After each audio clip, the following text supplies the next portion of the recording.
Bienvenidos a ADI en español, estimados suscriptores y visitantes.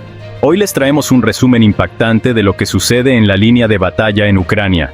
Comenzaremos con el intenso ataque con drones sobre vehículos y refugios rusos, seguido de reveladoras declaraciones de prisioneros rusos que cuestionan las promesas de sus líderes. Y para terminar, un homenaje a las tropas que están logrando grandes avances en la defensa de Ucrania. Mantente atento hasta el final porque cada noticia es más sorprendente que la anterior. Empezamos. En el frente oriental de Ucrania, específicamente en la región de Yarkov, los drones FPV, First Person View, se han convertido en el arma de terror para las fuerzas invasoras rusas. Los pilotos de drones ucranianos lanzaron una ofensiva que no solo ha causado estragos en las filas enemigas, sino que también ha reforzado el impacto psicológico en los soldados rusos. En esta ocasión, la precisión fue la protagonista. Dos vehículos blindados de transporte de tropas, conocidos como BTR, fueron alcanzados por estos drones de alta precisión. Uno de los drones impactó directamente en la torreta de un cañón, generando una explosión que dejó el blindado irreparable y a sus ocupantes fuera de combate. Pero la operación no terminó ahí. Los pilotos de drones localizaron un refugio en el que se ocultaban varios morteros rusos y su equipo.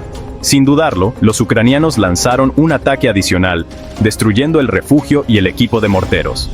La explosión dejó una nube de polvo y escombros, mientras que los soldados rusos intentaban escapar.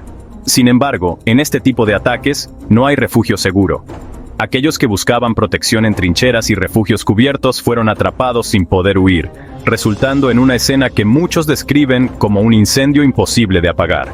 Estos ataques no solo dañan la infraestructura y los recursos del enemigo, sino que también envían un mensaje claro: no hay lugar seguro en el frente. Los drones están redefiniendo la guerra, demostrando que la tecnología puede transformar un campo de batalla en una pesadilla para las tropas rusas. ¿Es esta una táctica de disuasión eficaz?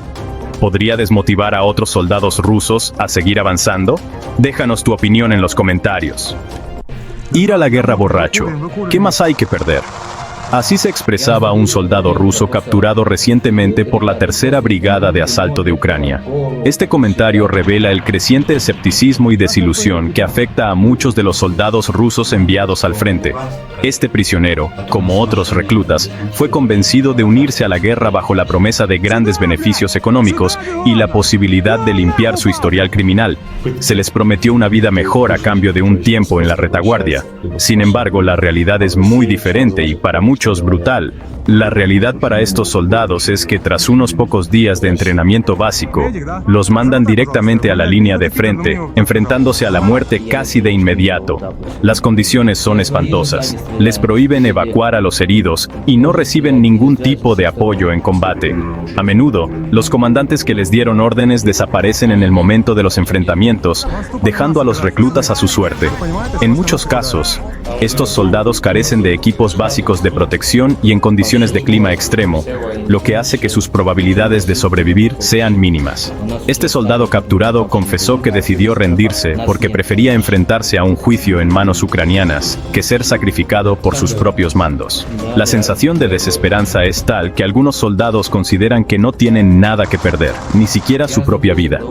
Ante esta situación, la moral en las filas rusas parece estar en uno de sus puntos más bajos, y no parece que las promesas de grandes recompensas tengan mucho peso entre quienes enfrentan una realidad desoladora. ¿Podrían estas historias de prisioneros desilusionados comenzar a hacer mella en el avance ruso? Déjanos tu opinión en los comentarios. En medio del conflicto, las fuerzas ucranianas celebraron recientemente el Día de los Ingenieros Militares, un reconocimiento al papel crucial que juegan estos soldados en la defensa del país. Los ingenieros son aquellos que no solo construyen las defensas, sino que también arriesgan sus vidas desmantelando explosivos, preparando minas y estableciendo barreras para impedir el avance enemigo. La labor de estos ingenieros es, en muchos casos, heroica.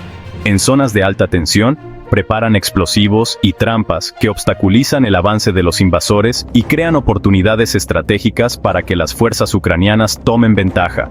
Estos soldados, en muchas ocasiones, trabajan a pocos metros del enemigo, y cualquier error puede ser fatal. Sin embargo, con gran habilidad y valentía, continúan allanando el camino para la liberación de ciudades y pueblos que han sido tomados por los invasores. Este tipo de trabajo no solo es físico, sino también psicológico. Los ingenieros enfrentan constantes amenazas y deben estar atentos a cada paso que dan en campos minados y áreas rodeadas de explosivos. En reconocimiento a su valentía y dedicación, desde la Tercera Brigada de Asalto enviaron un mensaje de felicitación y de ánimo, deseándoles éxito en sus futuras operaciones y un camino seguro para seguir liberando cada centímetro de tierra ucraniana. Deja tus mensajes de apoyo para estos héroes en los comentarios. Los soldados de la Tercera Brigada de Asalto han sido honrados recientemente por su valentía en el campo de batalla. En una ceremonia especial, varios de estos valientes combatientes recibieron las más altas condecoraciones de parte del comandante en jefe de las Fuerzas Armadas de Ucrania. Entre los premios entregados están el Cruz Dorada, el Cruz del Coraje, así como la Cruz Caballeresca y la Medalla por Servicio Ejemplar. Cada una de estas medallas representa un momento de valentía y compromiso que va más allá del deber. Los soldados que defendieron Kiev al inicio de la invasión recibieron reconocimientos especiales por su valentía en la defensa de la capital. Estos héroes participaron en operaciones críticas y, en muchos casos, evitaron que las fuerzas invasoras tomaran puntos estratégicos en la ciudad. Este tipo de reconocimiento es fundamental para levantar la moral de las tropas y para inspirar a la próxima generación de soldados. Los condecorados representan el espíritu de resistencia que caracteriza al ejército ucraniano y a todos los que luchan por la libertad y la soberanía del país. Cada medalla simboliza un acto de heroísmo que demuestra que, a pesar de las adversidades, el coraje de estos soldados se mantiene firme. Deja tus respetos para estos héroes en los comentarios. Y así concluimos el video de hoy. Gracias por acompañarnos, suscriptores y espectadores invitados. Si te ha sorprendido la valentía y la resistencia de las tropas ucranianas, déjanos un comentario y dinos qué noticia te impactó más. Recuerda suscribirte para no perderte ninguna actualización sobre la guerra en Ucrania. Nos vemos en el próximo video.